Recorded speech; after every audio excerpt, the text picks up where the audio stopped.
grandmother came to see Santa at Mayfair Mall. The child climbed up on his lap, holding a picture of a little girl. "Who's this? Your friend? Your sister?" "Yes, Santa. My sister, Sarah, was very sick. She wanted to come with me to see you so very much, Santa. She misses you." What did you wish for this holiday season? This December, our family friend lost her battle with cancer, leaving behind a 12 and 8-year-old. All her kids wished for was to spend one more Christmas with their mother. All they pleaded for was a miracle. Well, miracles do happen in many different shapes and forms. They inspire us to keep going and give us hope, even after heartache and loss. This is for Max and Sophie. Christmas Miracle by Susan Leonard. Santa tried to be cheerful and asked the boy what he wanted for Christmas. When they finished their visit, the grandmother came over and started to say something to Santa, but halted. "What is it?" "Well, I know it's really too much to ask you, Santa, but the girl in the photograph, my granddaughter, well, you see, she has leukemia and isn't expected to make it even through the holidays. Is there any way, Santa, any possible way you could come see Sarah? That's all she's asked for Christmas, is to see Santa."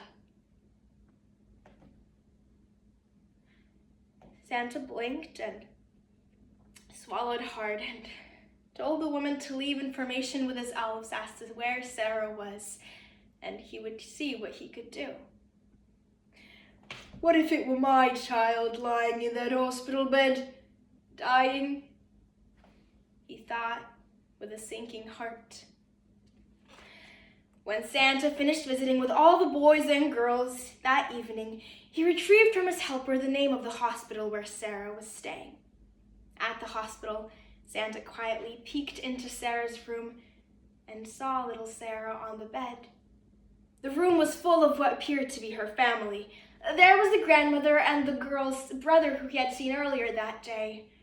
A woman who he guessed was Sarah's mother stood by the bed, gently pushing Sarah's thin hair off her forehead. Taking a deep breath and forcing a smile onto his face, Santa entered the room, bellowing a hearty, "Ho, ho, ho!" "Santa!" shrieked little Sarah weakly as she tried to escape her bed to run to him, IV tubes intact. Santa rushed to her side and gave her a warm hug. The child, the tender age of his own son, 9 years old, gazed up at him with wonder and excitement. Her skin was pale, and her short tresses bore telltale bald patches from the effects of chemotherapy. But all he saw when he looked at her was a pair of huge blue eyes. His heart melted, and he had to force himself to choke back tears. Santa and Sarah talked and talked, and she told him excitedly all the toys she wanted for Christmas, assuring him she'd been a very good girl that year. As their time together dwindled, Santa felt led in his spirit to pray for Sarah and ask for permission from the girl's mother. She nodded in agreement, and the entire family circled around Sarah's bed, holding hands. Santa looked intently at Sarah and asked her if she believed in angels. "Oh, yes, Santa, I do." "Well, I'm going to ask that angels watch over you." Laying one hand on the child's head, Santa closed his eyes and prayed. "Please, God, touch little Sarah and heal her body from this disease. Angels, please minister to her, watch and keep her." And when he finished praying, still with eyes closed, he started singing softly. Silent night, holy night, all is calm, all is bright. The family joined in, still holding hands, smiling at Sarah and crying tears of hope and tears of joy for this moment as Sarah beamed at them all. Round yon Virgin Mother and Child, holy infant, so tender and mild, sleep in heavenly peace, sleep in heavenly peace.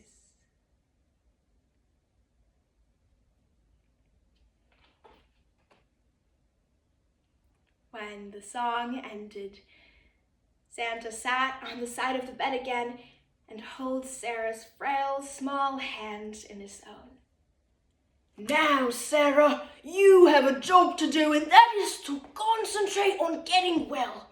I want you to have fun playing with your friends this summer, and I expect to see you at my house at Mayfair Mall this time next year.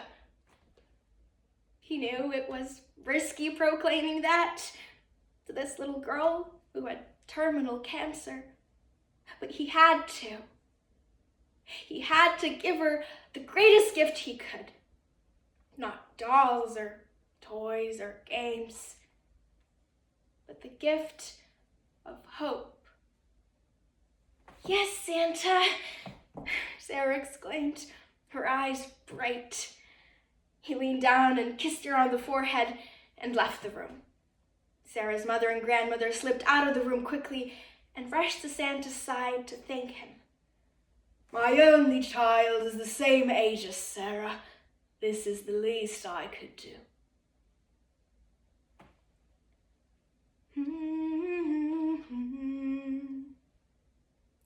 1 year later, Santa Mark was back again for a 6-week seasonal job, which he so loved to do.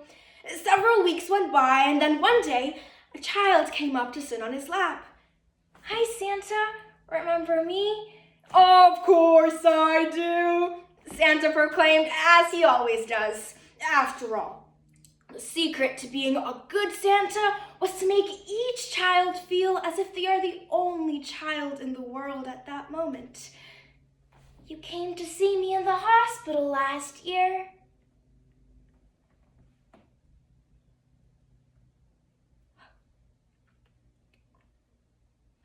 Santa's jaw dropped. Tears immediately sprang in his eyes, and he grabbed this little miracle and held her to his chest. Sarah!